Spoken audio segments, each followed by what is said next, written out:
যাচ্ছি। তুমি এখান থেকে আজকে সাইল বাবু একটু শান্ত হও না। আমি ভাবছি কি কিরণ জানো, বলো আমাদের যে ওই বিলে তারই 10 বিঘা জমি আছে, সেই জমিটা বিক্রি করতে চাই। স্বামী তুমি কি বলছো স্বামী? ওই 10 বিঘে জমি আমাদের পেটের ভাত জোগাড় হয়, আর তুমি সেই জমিটা বিক্রি করে দেবে? আচ্ছা স্বামী, একটা কথা বলো তো, তুমি জমি বিক্রি করে কি করবে?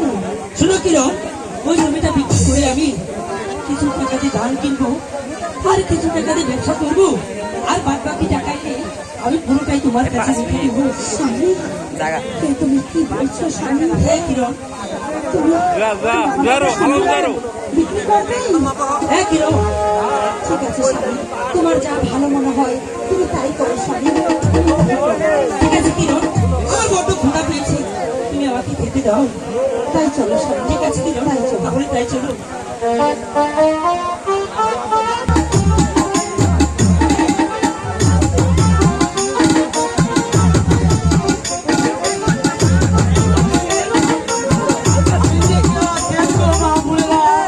আমাকে একটি ভিক্ষা দে। আমি যে 3 দিন ধরে অনাথ হয়ে কে যেন ডাকছে? দেখি তো কে?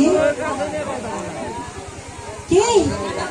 আরে সাবিনা, সাবিনা, তুমি কেমন আছো সাবিনা? তুমি কেমন আছো বোন কিরণ? তুমি কেমন আছো? আমি ভালো আছি সাবিনা, কিন্তু তুমি কেমন আছো?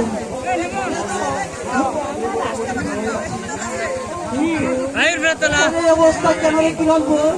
তোর এই অবস্থা কেন? দাদা হে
যাবে গো যাও না তোলে খাড়া যাকো যেতেছে গা জুল না যায় গা না জানা নাই তো পারলি তুই থাক না থাক